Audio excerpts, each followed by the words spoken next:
tarde, né?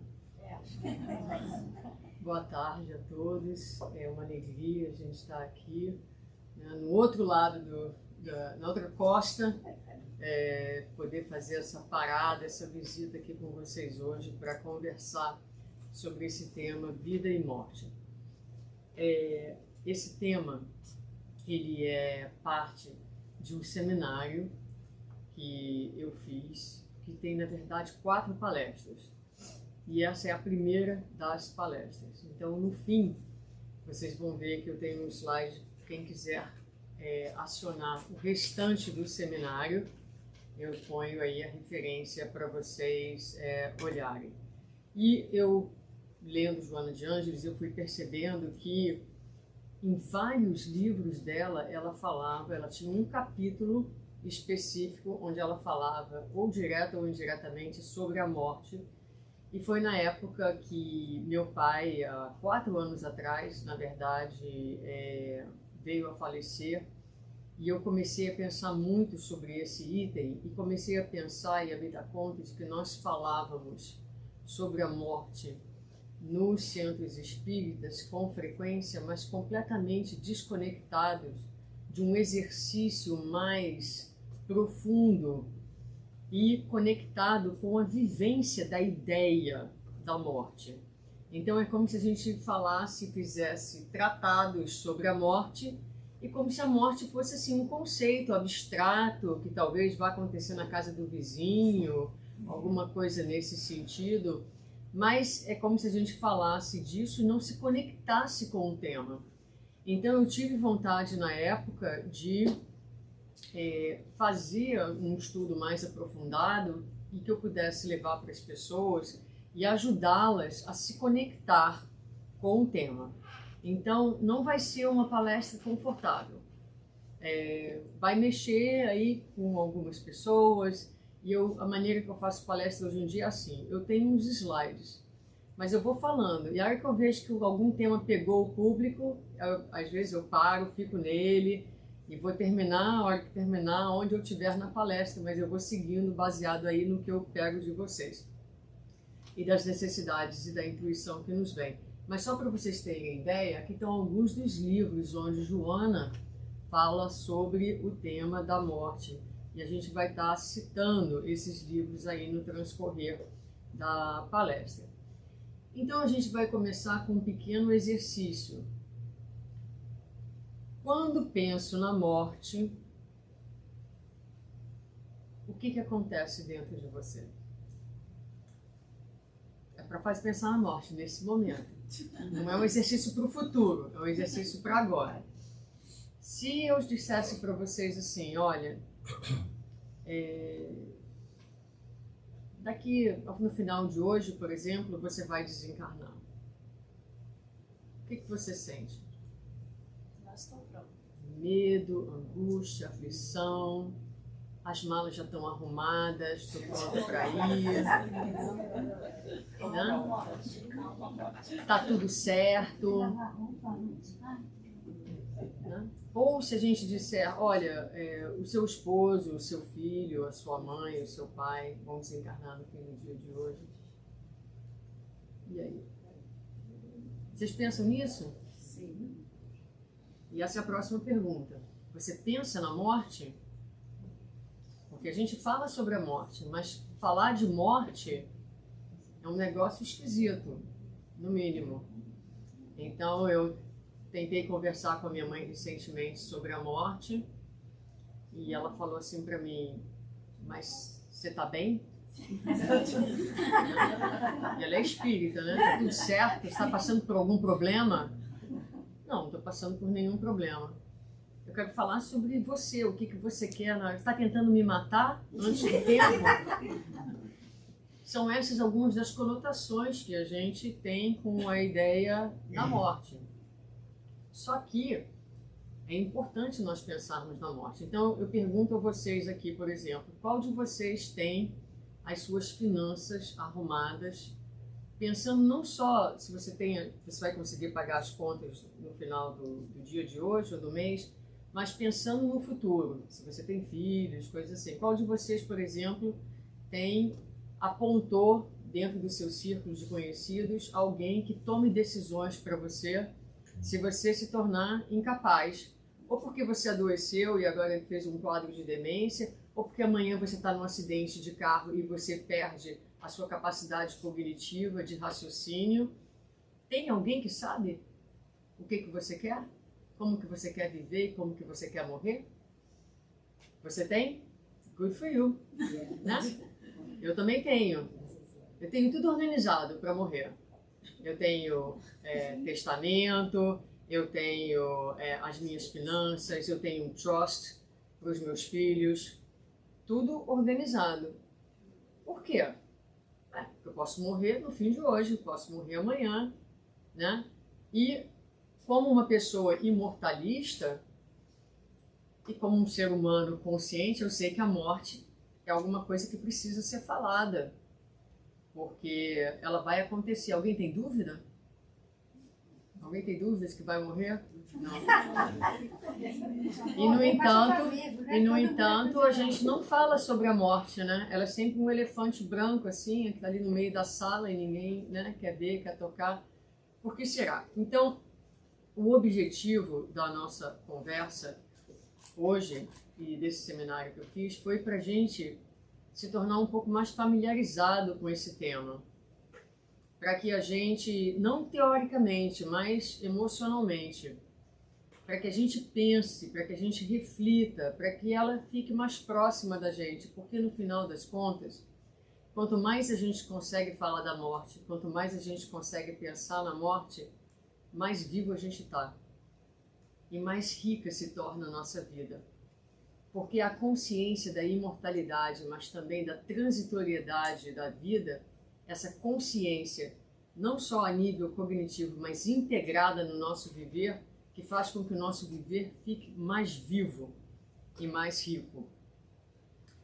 Então, Joana, ela vai nos convidar em diversos dos seus livros a falar sobre a morte. Esse primeiro convite vem do livro Iluminação Interior, onde ela vai dizer assim: medita a respeito da transitoriedade do carro orgânico, das suas contínuas transformações, do seu desgaste à medida que nele te movimentas, e serás induzido a pensar no que irá ocorrer após o fenômeno biológico da sua morte ou desagregação celular. Medita a respeito da transitoriedade do carro orgânico, das suas contínuas transformações. Então, o nosso corpo físico, ele está se transformando. Nós estamos morrendo, sinto dizer, a cada dia, né?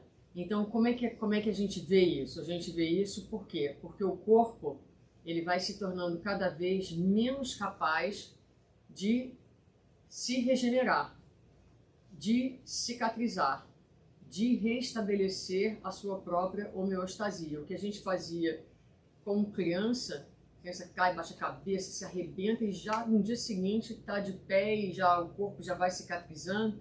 Por quê? Está cheio de fluido vital.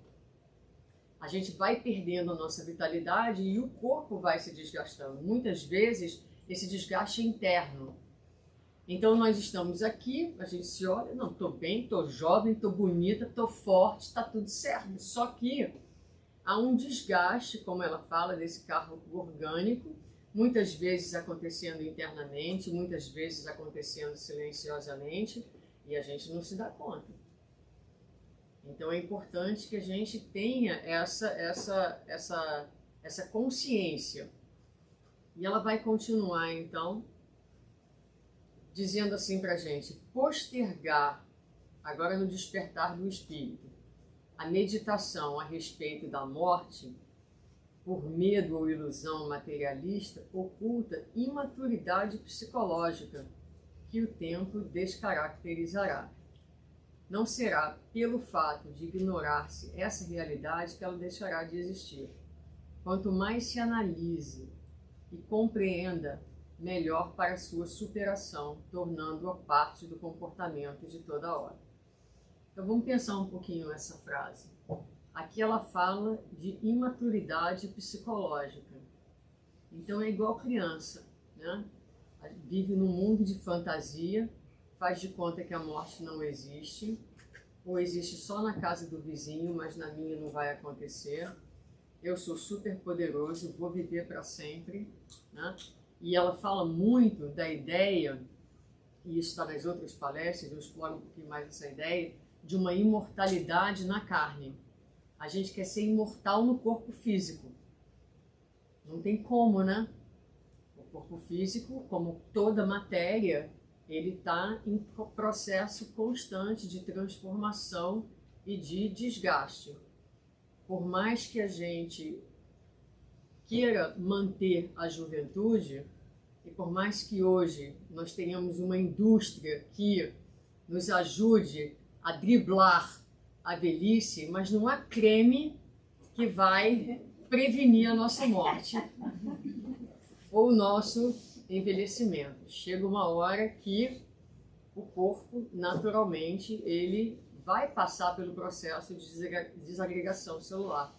Então, não pensar na morte como ser uma criança que faz de conta. A criança muitas vezes faz de conta que as coisas não existem, ou cria um mundo imaginário, como se a gente fosse viver para sempre aqui. Pensar na morte é sinal de maturidade psicológica, maturidade espiritual. É pegar o que a gente sabe, teoricamente, que a gente aprende aqui na casa espírita, e integrar no nosso dia a dia, integrar no nosso viver, que é o que ela fala ali, né? Tornando parte do comportamento de toda hora. Como é que a gente faz isso? Vivendo o dia a dia, no dia a dia, o conceito da imortalidade e da temporalidade de todas as coisas. Então, eu falava no outro centro anteriormente, nós nascemos numa família, por exemplo. Como é que a gente integra a imortalidade no nosso dia a dia? A gente nasce numa família, mas chega um momento, muitas vezes, que os filhos saem de casa, vão morar em outro estado, vão morar em outro país, talvez esses filhos sejamos nós, não é? E muitas vezes os pais, numa visão materialista, numa visão possessiva, querem que os filhos fiquem, não querem que os filhos se vão. Naturalmente, a gente sente saudade, naturalmente, que não é fácil. No entanto, na visão imortalista, nós somos espíritos, individualidades. Cada um de nós veio aqui com um propósito, com uma missão, com objetivos específicos, com jornadas individuais insubstituíveis. Ninguém vai poder trilhar o nosso caminho. Então, essa visão imortalista, essa visão de que isso aqui é um tempo, né, permite que a gente esteja com as pessoas, usufrua daquele tempo, mas entenda que cada um de nós tem um movimento específico a ser feito nessa vida. Essa visão imortalista, por exemplo, ela retira de nós uma das coisas que muitos brasileiros sentem na comunidade quando a gente sai e deixa o nosso país, que é culpa. Que é culpa. Então, muitas pessoas estão aqui e vivem atormentadas pela culpa do que deixaram para trás, daqueles que deixaram para trás. Só que a família, o contexto biológico em que nós nascemos, ele tem uma função por um tempo. E as conexões, elas são eternas. Mas cada um de nós tem uma trajetória, né? Tem um caminho a ser percorrido. Então, isso aqui é só um exemplo para mostrar como que a visão imortalista suaviza a vida e ressignifica determinados eventos. Então, nós sabemos que nós estamos aqui transitoriamente. Isso aqui é um tempo. É como se nós estivéssemos acampados aqui. O nosso corpo físico é uma cabana, não é cabana o nome em português, tent, uma barraca de acampamento. O nosso corpo físico é uma barraca de acampamento. Ninguém vive para sempre uma barraca, né? Então, em algum momento, a gente tem que voltar para a nossa casa. Tanto é uma barraca que a gente levanta a barraca e muda de país, leva a barraca para outro país. Só que vai chegar um momento que a gente tem que deixar a barraca para trás e voltar para casa, crescer. Falar dessas coisas é importante, mas qual é o momento certo de falar sobre a morte? Eu, por exemplo, tenho 54 anos e tenho um plano de viver até 90. Então tá cedo de falar de morte, né? Porque ainda tenho aí um bom caminho pela frente. Quando é que a gente deve começar a falar de morte? A gente deve começar a falar de morte assim que a criança entende que algo morre. Então, morreu na minha casa o primeiro hamster que meus filhos tiveram. Falei, que excelente, eles iam ter 4, 3 anos, 3, 4, 5 anos na época. Eu falei, vamos enterrar o corpo do hamster, porque o espírito já seguiu. Enterramos o corpo, fizemos uma oração, um pedido pelo espírito do hamster, para que ele fosse feliz, que ele recebesse a nossa gratidão por aquele tempo que ele tinha estado com a gente. E aí, já com a criança pequenina, a gente começa a praticar aquilo que a gente sabe, né? A passar o conceito, mas também o sentimento, que é o mais importante. O hamster cumpriu a função dele. E agora a gente vai pensar que ele continua correndo lá na rodinha do plano espiritual, né? Se Deus quiser, para chegar a algum lugar, porque dentro daquela gaiola chegou a lugar nenhum. Muito bem. Então, Joana vai dizer para a gente aqui, ó, assim, no livro Plenitude, ela fala da ilusão da eternidade carnal. Quando os jovens transferem para a velhice o exame da morte. Quando sadios adiam para o período das enfermidades a mesma reflexão, acreditando-se invulneráveis ao desgaste e aos fenômenos degenerativos da matéria. Acompanham a ocorrência da morte em toda parte com as demais pessoas, porém, acreditam que não ocorrerá com eles, pelo menos por enquanto, um enquanto que se alonga no tempo, indefinidamente, na dimensão do capricho do ser.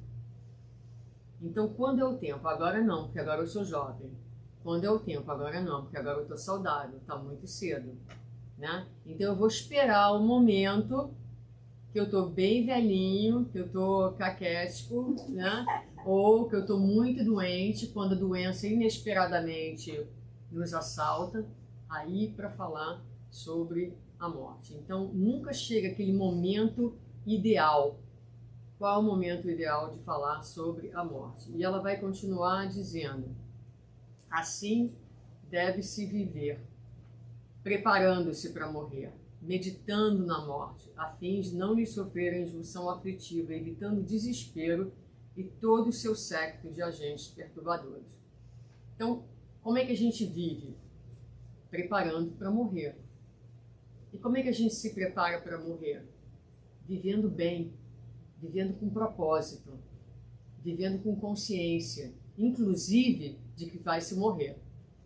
Quanto mais consciência a gente tem da nossa finitude biológica, mais propósito, mais presença, mais vida nós temos no momento de hoje, nosso e daqueles que estão conosco. Porque eles estarão conosco só até a beira do túmulo. Chegou ali a uma separação inevitável. E o que esse pensar da morte faz é exatamente nos dar chão, porque se nós formos ao Livro dos Espíritos, lá na 4ª parte, nós vamos aprender que a morte, no nosso plano de vida, no nosso plano de consciência, nesse mundo de expiações e provas, onde nós estamos profundamente identificados com a matéria, ela sempre será um processo doloroso. Um processo doloroso, segundo os Espíritos, um processo de provas e expiação, porque a ausência física daquele que nós amamos é sempre um processo doloroso, né? Então, amanhã, por exemplo, completa 1 ano do falecimento de uma tia muito querida minha, muito querida, né? E volta e meia, ela morreu meio que subitamente, então ela foi encontrada morta.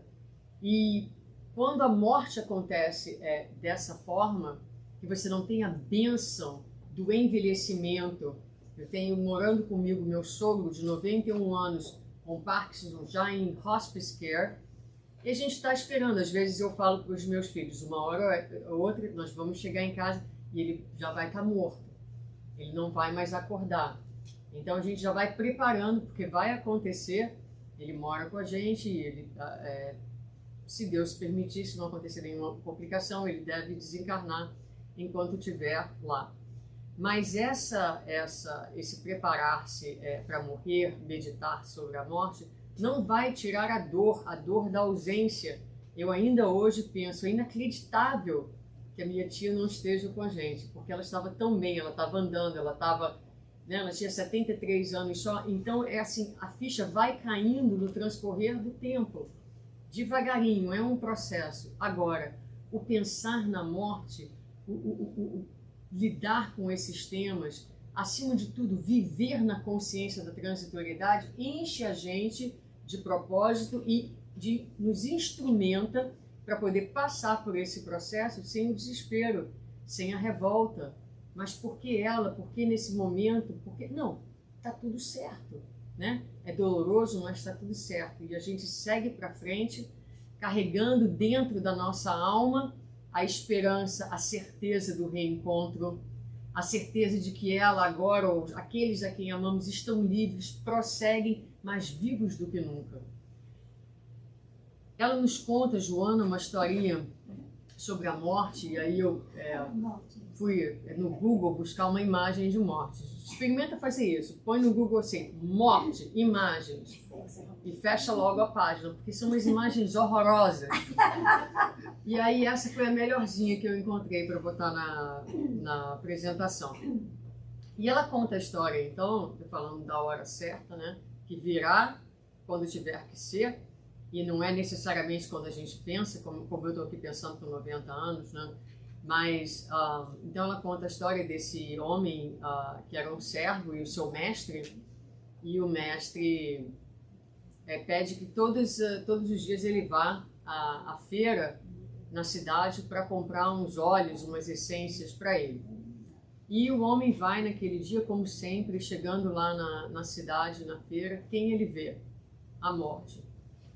Ele toma um susto, fica assim, desequilibrado. A morte olha para ele, também fica assim meio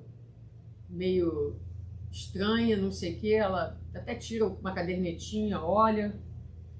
O homem se desespera, sai correndo, volta para casa e diz para o homem, olha, eu vi a morte, eu tenho certeza que ela veio me buscar, e eu vou me mudar, eu quero ir para bem longe. E o homem, compadecido do desespero do servo, deu para ele uma quantia e ele foi embora. Mas naquela mesma tarde o homem precisou ainda de mais uma essência, ele mesmo foi à cidade e chegando lá, quem ele vê? A morte. Se enche de coragem, chega perto da morte e fala, o que você está fazendo rondando por aqui, trazendo tanta confusão, fazendo as pessoas ficarem nervosas? E a morte diz para ele, olha, não é essa a minha intenção. Inclusive, e aí o servo fala para ele, você hoje deu um imenso susto, o homem fala, você deu um imenso susto no meu servo que saiu daqui batido.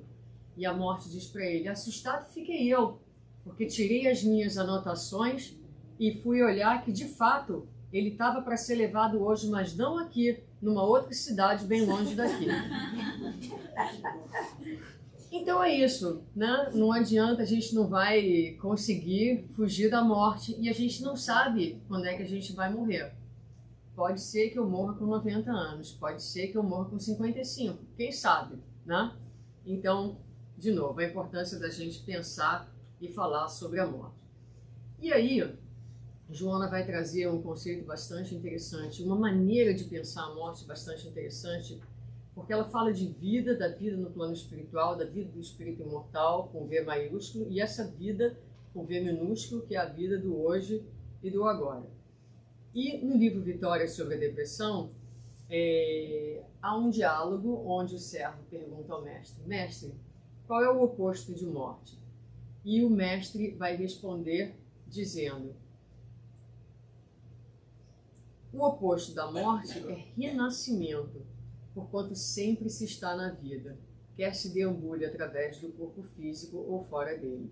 Então eu adoro essa definição, porque o oposto de morte não é vida, mas renascimento. Essa ideia de que nós estamos sempre renascendo.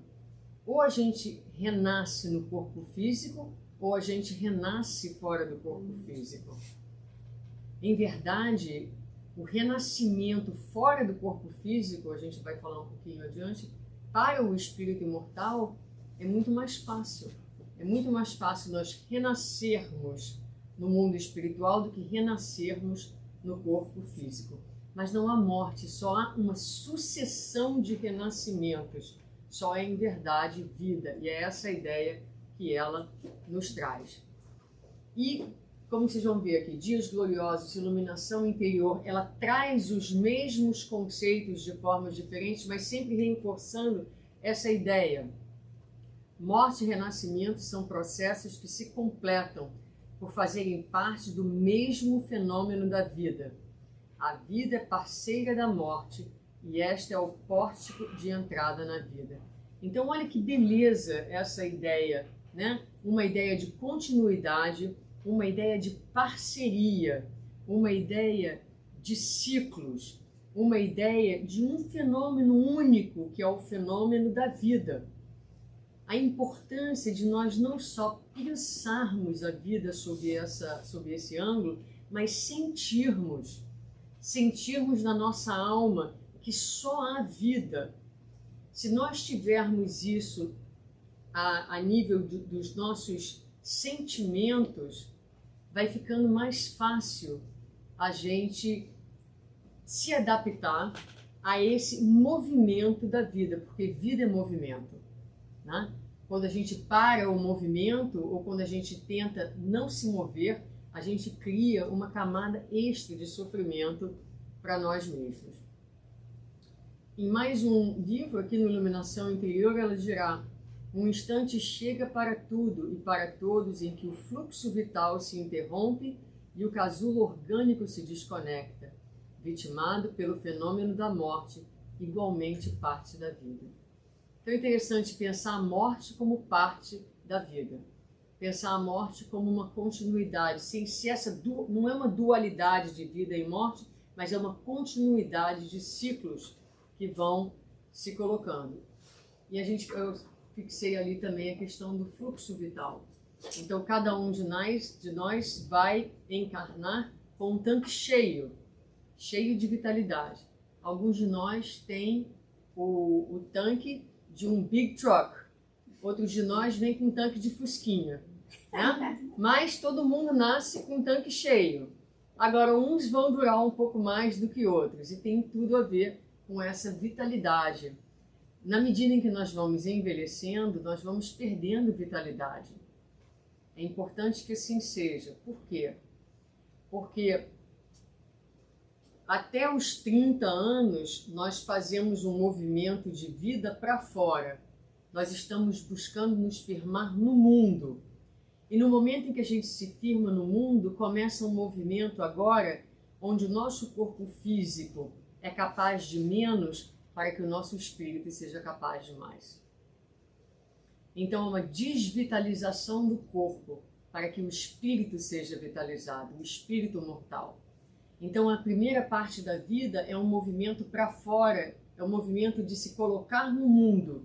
E a segunda parte da vida é um movimento para dentro, é um movimento de se perceber como espírito imortal. Então, a gente faz menos para que a gente seja mais. A gente tem menos energia para trabalhar, para que a gente tenha tempo para sentir, para que a gente tenha tempo para ser, para que a gente tenha tempo para entrar em contato com os valores, que são os valores essenciais, que vão ser os valores principais e necessários para o momento em que nós fizermos a nossa transição. Ela define para a gente a morte como a libertação do casulo em que se enclausura o espírito imortal. Então eu gosto muito dessa imagem do casulo, porque eu acho que ela ilustra muito bem como o espírito se sente dentro do corpo físico. Para o espírito imortal, encarnar é morrer. Olha que interessante.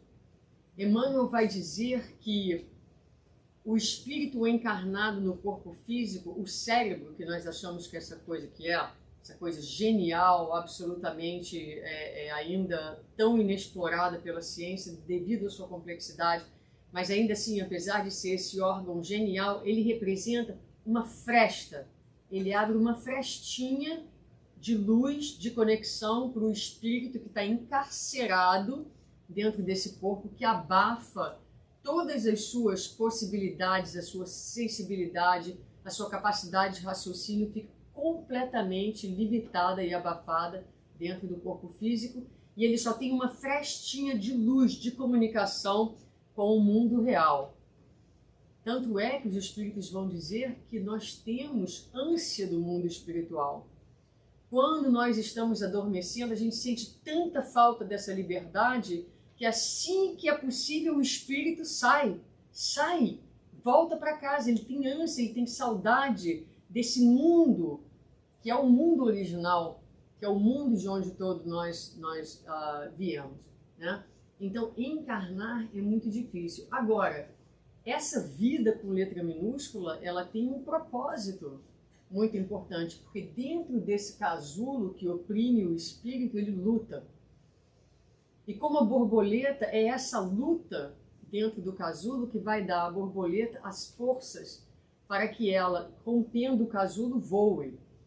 O que acontece se você rompeu o casulo antes da hora? A borboleta não voa. Então, assim também como nós estamos aqui fortalecendo as nossas asas, para que o dia que a gente rompa o casulo, a gente possa não só voar, mas a gente possa voar alto, a gente possa voar para regiões mais felizes, porque nós completamos aqui o nosso trabalho, a nossa etapa, com consciência, com plenitude, com presença, com sentido, com propósito. Pensar na morte, repito, ajuda a gente a estar mais vivo dentro da vida, porque muitos transitam pela vida respirando, comendo, procriando, mas mortos porque inconscientes, mortos porque desconectados do propósito. Nós temos propósito, porque nós entendemos que isso aqui é um tempo. Então, se formos pensar na morte daqueles que amamos, ou se formos pensar na nossa própria morte, nós vamos poder olhar agora para esse fenômeno como um fenômeno de continuidade. Olha, cumpriu mais uma etapa, agora está livre, rompeu o casulo, segue num voo mais alto. A gente sai daquele movimento de retenção. Eu quero manter a pessoa comigo. Não, é um espírito imortal.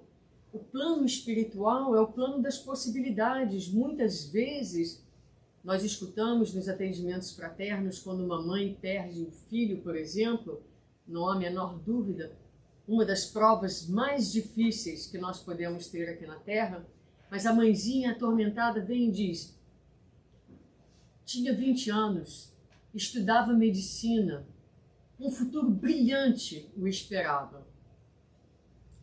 Está no Evangelho segundo o Espiritismo. De que futuro você está falando? Futuro nessa terra de Deus, de provas e de expiações? Futuro na carne, dentro de um planeta que é considerado uma prisão, um hospital, uma periferia malsã, como está escrito no Evangelho segundo o Espiritismo, no 3º capítulo, porque vem Emmanuel depois e traz o conceito de escola, mas a terra, como definida em um Evangelho, é para espíritos que transgrediram a lei, para espíritos que estão profundamente enfermos e para espíritos que são marginais. Somos nós, tá, gente? Vocês estão pensando aí em outras pessoas, mas somos todos nós. Então, quando a gente fala de futuro, quando a mãe chega, mas tinha um futuro tão brilhante, futuro brilhante é no plano espiritual, com todas as possibilidades de crescimento, completou uma etapa, partiu. Então, a criatura vai sentar com a dor, mas agora, ao invés de paralisar a sua vida na dor, ela vai honrar a vida daquele que se foi e vai agradecer a Deus pelo tempo que teve, que pôde para compartilhar com aquele espírito que esteve na sua companhia. Então, a vida é isso, a vida é movimento. E Joana vai dizer no Despertar do Espírito: em todo o universo o repouso não existe, já que o movimento incessante é a mola central de seu equilíbrio. Da mesma forma, todos os fenômenos biológicos se encontram em término alteração, através de cujo recurso se alternam as moléculas que compõem e desestruturam formas sem que se extingam. Então, tudo que é matéria, tudo que é biológico está se movimentando. A vida é movimento. O movimento é o que mantém o equilíbrio do universo. As pessoas virão e irão. Nós estamos e um dia não estaremos. Quanto mais a gente faz as pazes com isso, e isso é uma ideia muito legal, porque houve, por exemplo, uma época, quando eu era mais jovem, que eu lamentava muito, eu sofria com determinadas amizades que eu pensei que seriam para sempre, e essas pessoas não estão mais na minha vida.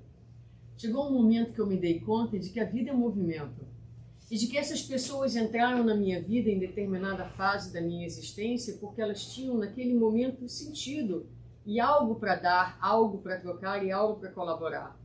E apesar de fisicamente nós não estarmos mais em contato e talvez nem fizesse tanto sentido, hoje eu sou, porque eu sou a pessoa, eu me tornei a pessoa que eu sou hoje, que é resultado de quê? De todas essas relações, de todas essas trocas, de todas essas contribuições. Então, de alguma forma, essas pessoas estão em mim e continuam em mim.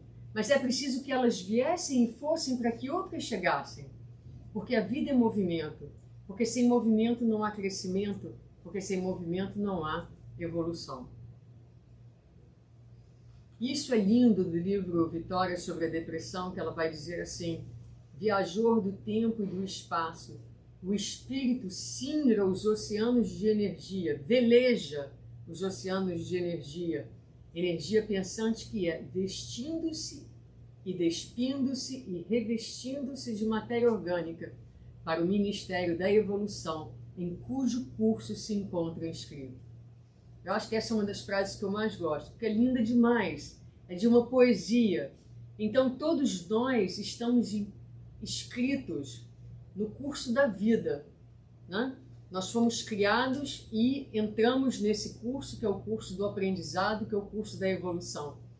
E, energia pensante que somos, nós vamos velejando. A vida é uma trajetória, nós estamos velejando, vestindo-nos, despindo-nos, revestindo-nos de diferentes matérias, entrando em diferentes classes, em diferentes circunstâncias, como parte desse curso, e assim como nós, aqueles a quem nós amamos também. Então a vida, ela vai, eu não sei se vocês sentem dessa forma, mas na medida em que a gente pensa nesses mecanismos, é como se a vida fosse se alargando dentro da gente, né? É como se de repente a gente saísse dessa visão tão de vale, tão limitada, tão restrita, e de repente vida se tornou algo tão maior, né? Tão para além das fronteiras da matéria, do hoje, desse momento presente em que a gente circula. E para terminar, essa noção de vida, de morte como parceiros, né? Como continuidade, ela vai trazer para a gente, então, um sentido existencial. E Joana vai dizer assim no livro Autodescobrimento: se não houvesse a morte física, o sentido da vida desapareceria, assim como a finalidade da luta, da conquista de valores e do desenvolvimento intelecto-moral do ser. Então é exatamente o fato de nós sabermos sobre a finitude biológica que dá ao momento de hoje sentido. E sentido, queridos, é tudo. Nós temos, a doutrina espírita nos dá sentido. E talvez esse seja um dos grandes legados dos espíritos superiores para nós, através dos ensinos que eles nos trouxeram, codificados por Allan Kardec. Porque a nossa vida tem sentido, a nossa vida física tem sentido, através da imortalidade. Nós somos capazes de, cansados, atribulados, atormentados, nos dias felizes, nos dias difíceis, nos dias em que estamos profundamente angustiados, ainda assim continuar, ainda assim nos levantarmos. Da mesma forma que nós dissemos a Deus: obrigada, meu Deus, por esse dia onde tudo fluiu da maneira como eu quis. Nós temos a capacidade de dizer também, obrigada, meu Deus, por esse dia onde tudo não fluiu como eu quis. Porque deep inside, às vezes só vem para mim, porque dentro da gente, né, nas profundezas do nosso ser, a gente sabe do sentido da vida, a gente sabe do propósito, que nós estamos aqui internados numa sala de aula, num boarding school, né, away from home, dentro aqui dessa sala de aula, para passar por provas, por testes, para sermos testados, para que quando a gente saia daquele casulo, nós saiamos promovidos. Então, partimos a partir desse sentido que nós ganhamos com o entendimento da brevidade da nossa vida, nós entramos num estado muito importante de vida, de alma, que é o estado de gratidão. O espírita que já integra, que já entende, não só cognitivamente, mas emocionalmente, esses conceitos, ele vive em estado de gratidão. Você pode estar no chão de dor, mas você não perde a gratidão a Deus. Isso é força, isso é resiliência. Então a resiliência vem do sentido da vida, do propósito. Quando a pessoa tem propósito, ela encontra forças. Ela encontra forças para continuar. No despertar do espírito, Joana dirá, a conscientização da transitoriedade do corpo somático, elaborado pelo amor divino para servir de solo fértil para a fecundação e desenvolvimento dos atributos adormecidos no espírito, representa conquista valiosa para a harmonia do ser durante a aprendizagem terrestre. Então, quando nós vivemos com essa conscientização do que o corpo somático serve, dessa experiência de hoje como um momento propício, com as condições propícias para o quê? Para o desenvolvimento do nosso Deus interno, essa consciência ela se torna uma conquista, algo que a gente usa para melhorar a nossa qualidade de vida. O despertar para objetivos mais elevados do que aqueles imediatistas auxilia a compreender a funcionalidade existencial e o significado psicológico de se estar vivo, portanto, atuante e útil no contexto do grupo social no qual se movimenta. Esse sentido, ele faz com que, não importa se eu tenho 20, 40, 60, 80 ou 90 anos, não importa se eu estou atuante, fazendo, pintando e bordando, ou se eu estou numa cama limitado pelas limitações naturais do envelhecimento. Quando se tem sentido existencial, quando você entende o significado psicológico de se estar vivo, em qualquer fase da sua vida você pode ser atuante e você pode ser útil. Eu contava que o meu sogro, que está com 90 anos, quando ele tinha 60 mais ou menos, ele falou assim pra gente, olha, se eu ficar dependente, eu não quero mais viver. Muita gente fala isso, né? É outra palestra, tá, gente? Falar sobre dependência da velhice. Mas hoje ele está com 90 anos, há 4 anos ele mora com a gente, ele está com hospice. Quando ele foi para nossa casa já bem frágil, ele que foi um pai muito ausente e deixou a desejar em muitos aspectos, ele falou para a filha dele que não sabia por que ela estava fazendo aquilo por ele. E ali começou, nesses 4 últimos anos de muita fragilidade, num processo mais acelerado de morte, começou toda uma vida espiritual, de reconciliação, de revisão, sabe? De conexão dele com ele mesmo, com as escolhas que ele fez, conexão dele com a filha, conexão dele com os netos, enfim, começou uma nova etapa de vida. Ele que dizia que não queria, hoje ele está de cama, nós temos enfermeiras que vêm dentro de casa, ele já não anda, mas quanta vida, quanta cicatrização, quanto despertar, né? Principalmente se a pessoa tem o benefício da mente ainda lúcida para fazer as reflexões necessárias enquanto acordado, porque ainda nos processos de demência muitas reflexões acontecem quando o espírito está fora do corpo, né? Mas aí a gente vai vendo o significado psicológico e como nós podemos ser úteis nessa vida, independente de onde nós estivermos nesse processo. Eu vou terminar por aqui, eu vou deixar alguns, ver se vocês têm algumas perguntas, vou passar aqui e vou terminar com esse slide aqui. Com essa atitude, enfrentarás a morte inevitável com plena consciência da sobrevivência e rico de alegria por haver te preparado para a grande viagem de retorno ao lar. Então a ideia é de que nós saiamos daqui hoje e falemos sobre a morte. Pensemos sobre a morte. Não porque nós estamos deprimidos ou enlouquecidos, pelo contrário, porque nós estamos sãos, despertos, conscientes, desejosos de viver, desejosos de fazer o máximo dessa vida, desse momento precioso que é a encarnação na Terra.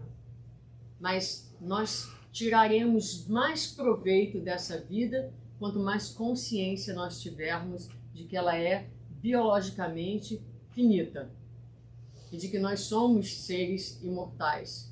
Estejamos em contato com o propósito desse viver.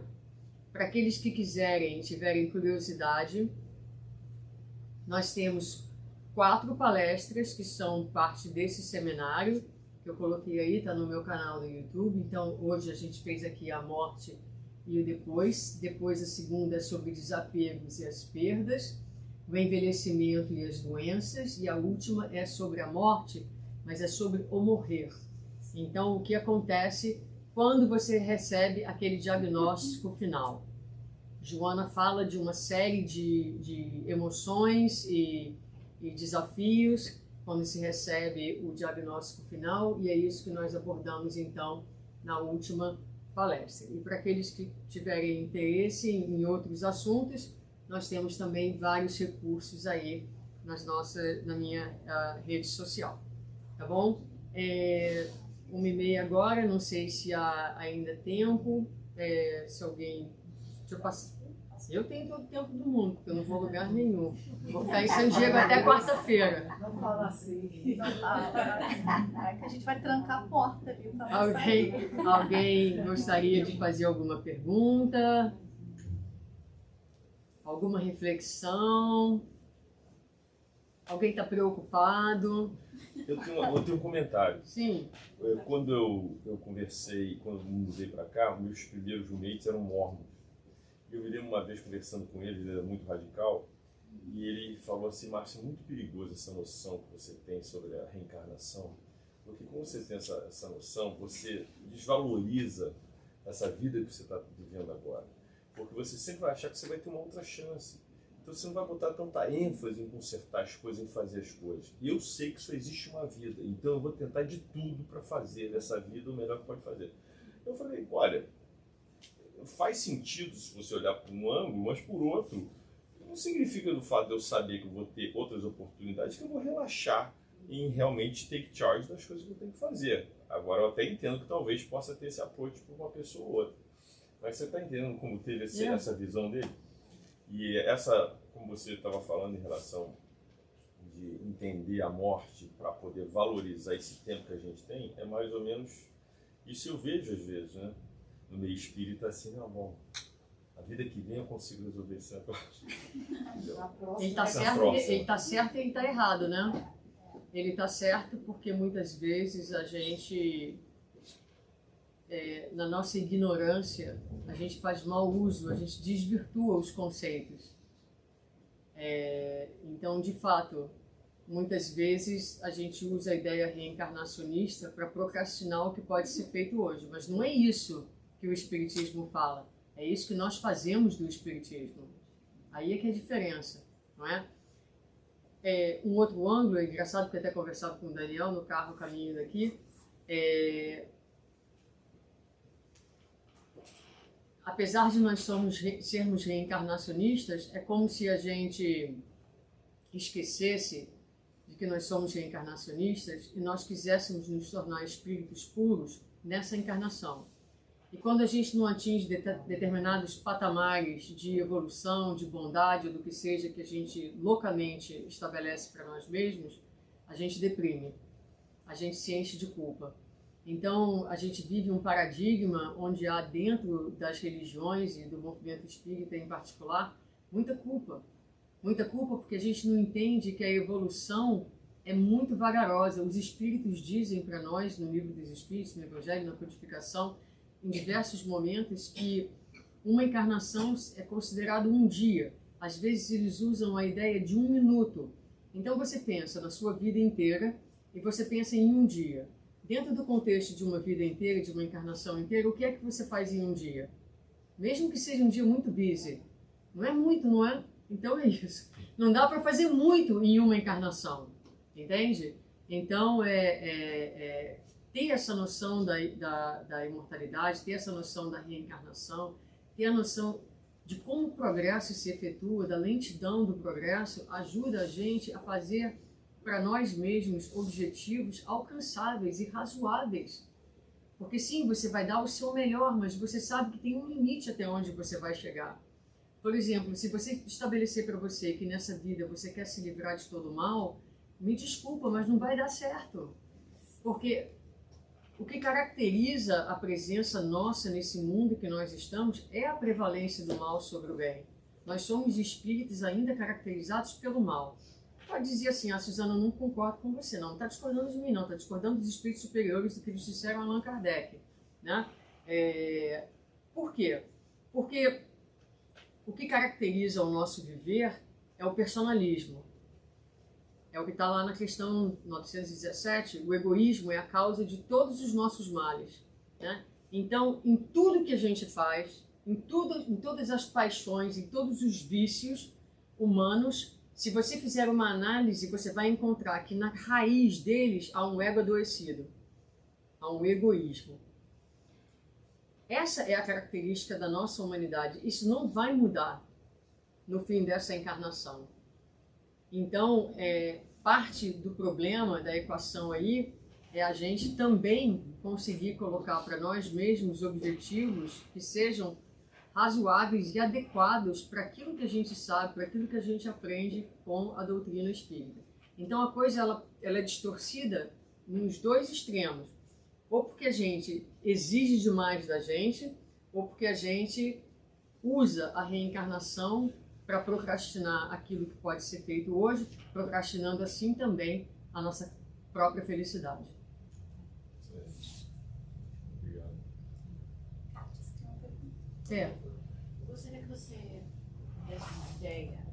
Eu trabalho com as crianças aqui de idade de 8 a 12 anos. Eu tive uma mãe que se aproximou e perguntou, que ela me falou que o filhinho dela de 8 anos fala muito sobre a morte. Uhum. E eu não soube como indicar, a gente procurou uns livros aqui, mas eu não soube. Então eu queria saber se você tem alguma ideia de como eu devo apresentar essa parte da morte para as crianças de 8 a 12 anos.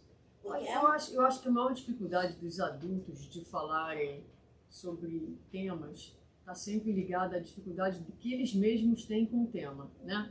Então, por exemplo, às vezes as pessoas me procuram e falam, eu gostaria de falar sobre sexualidade.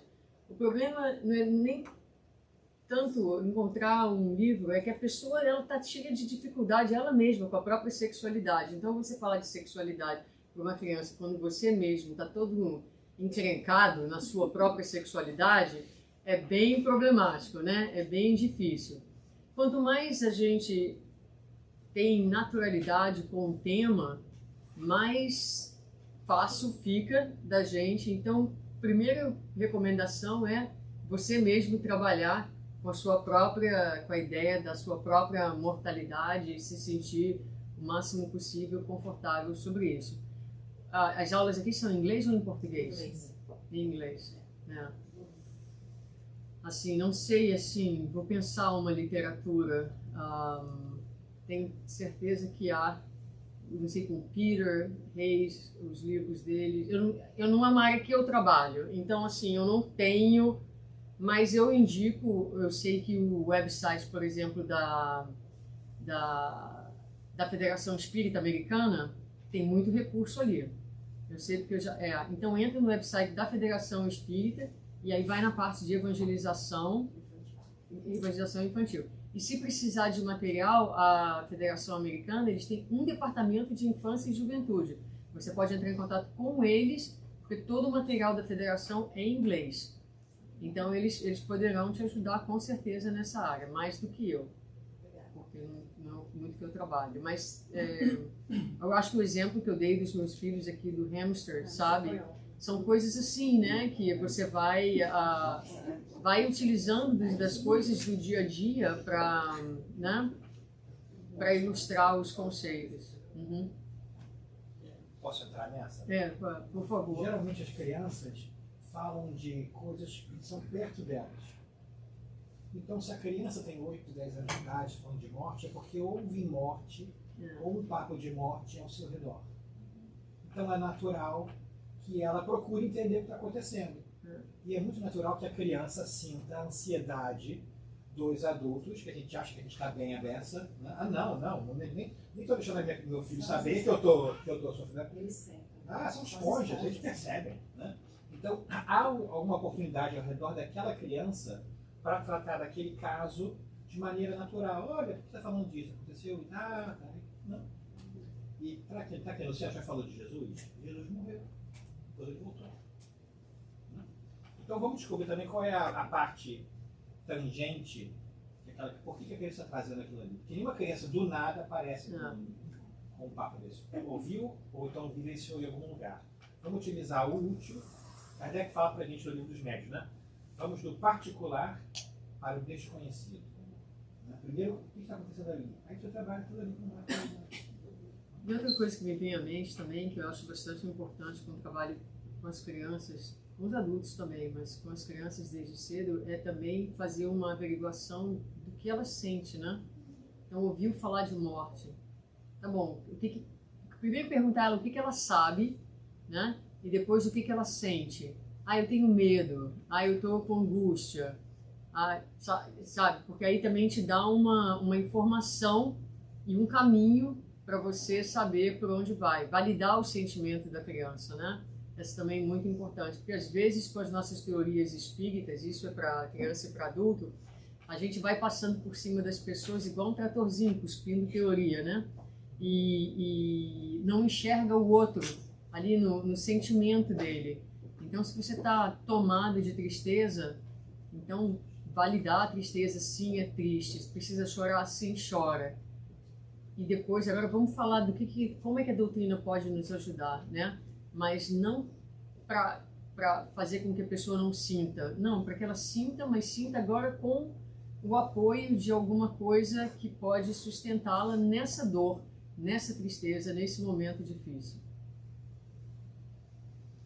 Eu queria falar, na verdade não é uma pergunta, eu queria te parabenizar, porque eu acho que eu frequento a doutrina espírita há mais ou menos uns 30 anos. Uhum. Meus pais já eram espíritas.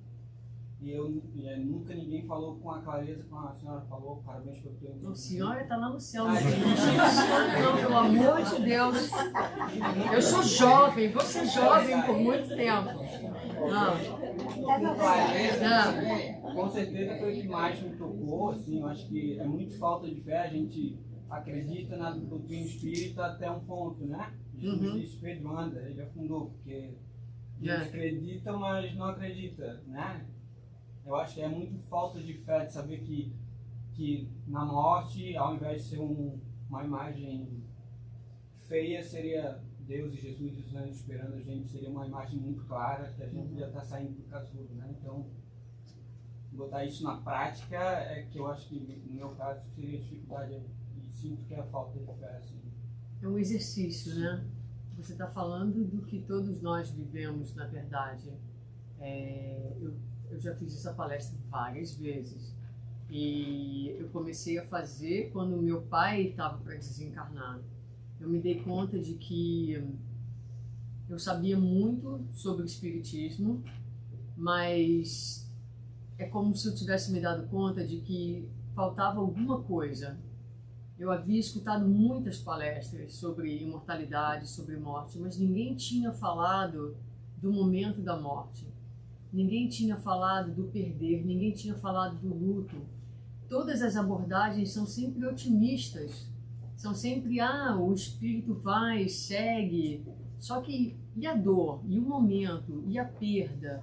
Então eu senti naquela época uma vontade muito grande de falar sobre a morte, mas de falar sobre a morte de uma forma mais palpável, mais legítima, mais aplicável, alguma coisa que pudesse realmente ajudar as pessoas a expandir a maneira delas pensarem, mas delas sentirem e viverem esse processo, sabe?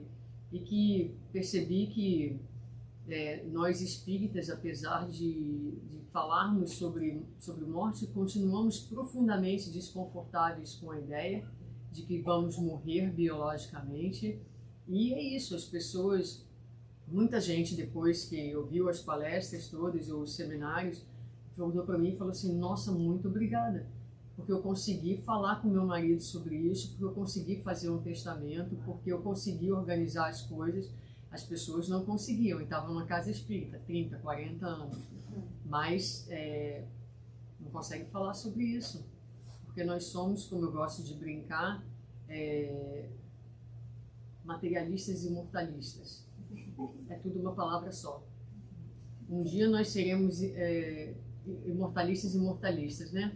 Mas agora a gente ainda é atrelado uma coisa com a outra. E a identificação com a matéria é muito difícil, né? Eu não estou dizendo que é fácil, nem vai ser um exercício, sabe? Como é seu nome? André. Então, como Joana vai sugerir, tem que ser uma coisa que a gente tem que... O espiritismo não pode mais ser uma coisa de domingo. Não pode mais ser uma coisa que eu estudo num determinado momento. Nós precisamos, nesse momento de transição, nesse momento, se nós quisermos realmente que a Terra faça a sua transição, é importante que o espiritismo ele seja o arroz e feijão no nosso dia a dia. Tudo que a gente faça, tudo que a gente sinta, a maneira como a gente interage com o mundo, com as pessoas, o espiritismo tem que estar permeando o nosso viver, o nosso sentir, o nosso raciocínio, né? E porque aí sim ele vai ter a força transformadora. Até então ele tem sido uma filosofia desconectada do viver. É importante estudar o espiritismo estudando-se. Essa é a proposta, é o estudar estudando-se, é o estudar pensando, ok, eu não falo sobre a morte, ok, por que eu não falo sobre a morte? Porque eu sinto, não sei, é estranho, me dá um negócio por dentro, então deixa eu parar e pensar que negócio por dentro é esse. Aí você vai refletir sobre esse negócio. Esse negócio é o medo das perdas. Para muitos, tem muita gente falando assim para mim nesse seminário, eu não tenho medo de deixar as coisas para trás, não. Mas eu tenho medo de deixar os meus filhos. Tenho medo de deixar a minha família. Só que filhos e famílias também é material. Também é coisa, né? Porque é matéria. Primeiro que não é teu. Você não pode perder o que nunca te pertenceu. Então não tem perda. Não era teu para começo de conversa. Então o que você faz? Você pega esse conceito e você começa devagarinho a trabalhar isso em você, a sentir isso, a sentir, né? Porque quando seus pais se forem, por exemplo, tá bom, foram-se os seus pais, só que você já teve outros pais, você terá outros pais. Então a gente vai aprendendo, por exemplo, a olhar um para os outros, ainda que dentro da nossa família biológica, e a pensar assim, esse espírito que está meu pai, que está minha mãe, que está meus filhos, são meus irmãos. Nós estamos juntos num contexto biológico para determinadas tarefas, para determinados aprendizados, mas nós estaremos juntos para sempre, porque somos parte agora de uma família espiritual para o qual não há término, para o qual, quando os vínculos afetivos são sólidos, não há fim para o amor. No Evangelho segundo o Espiritismo, os Espíritos dirão que as almas afins, para elas não há tempo e não há espaço. Fora do corpo, elas se buscam. se buscam. Então não há distância para quem se ama. Esse é o objetivo. O objetivo é que a gente esteja na Terra, esteja nas nossas famílias, mas que a gente reconheça que em volta de nós, para além dos laços biológicos, somos todos irmãos em humanidade.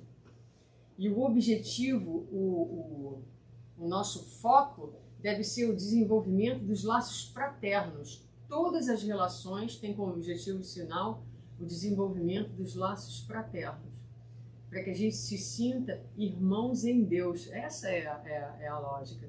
Então, esse exercício, por exemplo, de olhar, para mim, por exemplo, é muito fácil, ou talvez mais fácil, eu tenho 2 filhos adotados.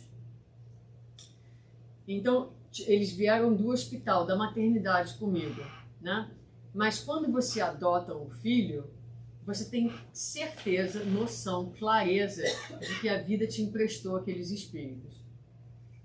Então, o dia que eu adotei, eu falei, obrigada, Senhor, por me permitir este empréstimo, que essas 2 almas cheguem até mim, para que eu as eduque e um dia possa devolvê-las à vida, porque elas não me pertencem.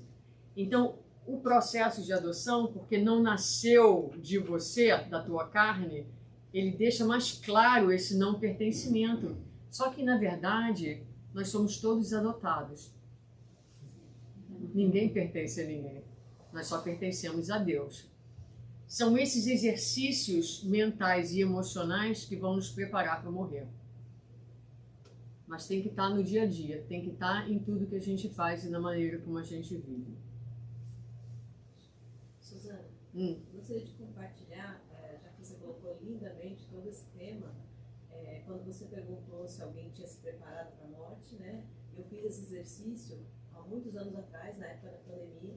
Me chegou a palestra da doutora Ana Cláudia Guimarães. Sim, dei muitos livros dela também. É ótima, né? E um livro que diz que a morte é um dia para se viver. É lindo demais. Ele juntou toda o espiritismo, essa vida do Chico de 90 e poucos anos, ainda agarrado à vida, ele já não tinha força, e mesmo assim ele estava dando exemplo de que queria ficar vivo.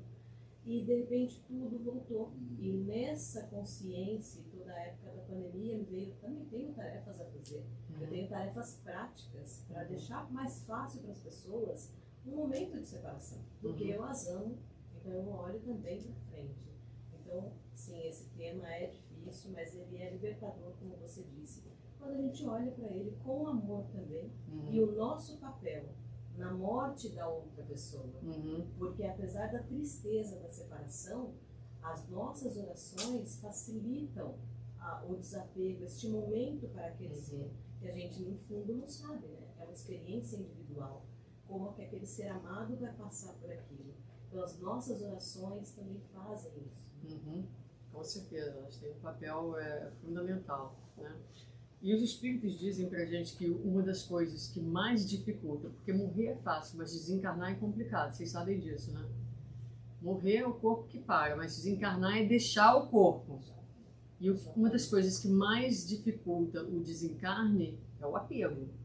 Apego é materialismo, né? Então, a gente tem muitas histórias. Por exemplo, a casa onde eu moro era dos avós da minha esposa.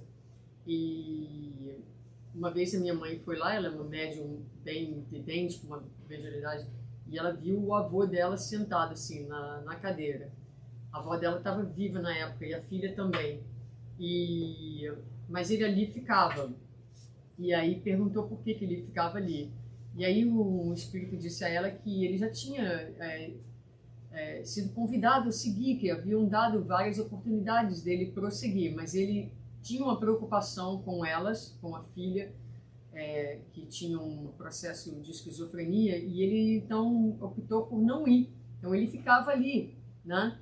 E de uma certa forma, alguns podem dizer, nossa, mas isso é amor, mas isso é cuidado, mas Deus cuida, né? Deus cuida. Então, ainda mostra um apego, uma falta de confiança, uma falta de entendimento, de que ninguém está abandonado. Você pode seguir cuidando de si, seguindo a sua trajetória, que a vida cuida. Estamos todos cuidados, estamos todos amparados pelo amor de Deus. Então, como falei, de novo, são exercícios, né? A gente tem todo esse conhecimento para que a gente vá exercitando isso devagarinho no nosso viver, e essa é a melhor maneira de se preparar para morrer. Não tem mágica. É melhor vivendo que a gente vai também morrer.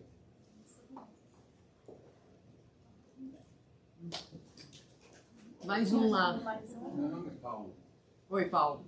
Pode dar uma de Marluco, beleza? Como diz o outro, be my guest. Ok. Eu gostaria de abrir outro caminho. Aham. Eu gostaria que nós pensássemos somente como seres humanos, Uhum. sem conhecimento da doutrina espírita, Ok. porque nem todo mundo nesse mundo é espírita, tem conhecimento. Uhum. Então eu gosto de ser realista. Mesmo que eu seja espiritual, Uhum. a única coisa que nós sabemos, com certeza, todo mundo nesse universo, nessa terra, que nós nascemos e que morremos. Sim. É a única coisa que Uhum. não sabemos de onde a gente veio, Uhum. nem sabemos para onde vamos. Uhum. Eu, pessoalmente, não penso na morte. Mas eu sei que vou morrer, porque não tem como morrer. Uhum. Não tem para onde correr. Não. Porque nós, por exemplo, eu vim aqui e meu trabalho é crescer, multiplicar, criar filhos para crescer. Vocês viram lá. Ok. Nem todo mundo na Terra Aham. tem bens materiais para dar herança. Sim. Uhum. O nosso trabalho só é, como falei, crescer e multiplicar. Eu posso morrer qualquer hora. Uhum. Sei que vou, a morte está na esquina. Sim. Para todo mundo. Uhum. A única coisa que eu penso é, nós viemos aqui não para ser servido, mas para servir. Uhum. Se você servir ao próximo, você não precisa nem se preocupar com a morte. Eu nem penso nela. Aí você parece estar bem preparado para morrer. Não, eu espero que não seja agora. Então escuta a palestra de novo. Eu até pergunto a você, você gosta de Matusalém? Gosta de quê? Matusalém? Matusalém? Já ouviu falar de Matusalém? Que é Matusalém? É o cara que... Olha, mas deixa eu dizer uma coisa só para você. Matusalém, deixa o Matusalém para lá. Se o propósito da vida é servir, ter filhos e criá-los, é uma vida cheia de propósito. Porque é o que eu digo para os meus filhos. Não tem, às vezes eles têm 14, 15 anos agora, eles não querem mais ir ao centro espírita, e não, né? Normal. Mas vão assim mesmo, mesmo não querendo. Vão comer coxinha, que é o que eles gostam da coxinha do centro espírita. E eu pago todas as coxinhas necessárias para eles irem. Mas o centro ganha muito dinheiro todo dia que eles estão lá. Mas você entende que criar filhos é um legado, uma missão, é uma herança. Eu falo para eles, não tem nada que eu vou dar para vocês que vai valer mais do que as conversas, do que o conhecimento, do que o entendimento, do que essa troca que a gente tem. Nada no mundo tem mais valor do que isso.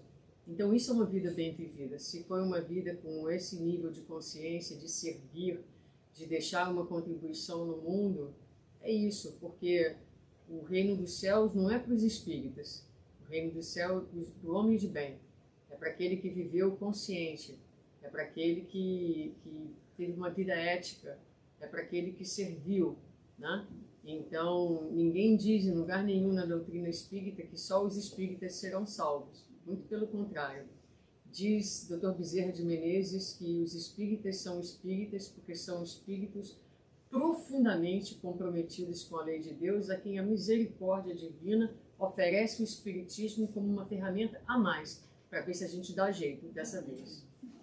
E essa é a verdadeira herança, né? A herança do ensinamento. Obrigada, gente.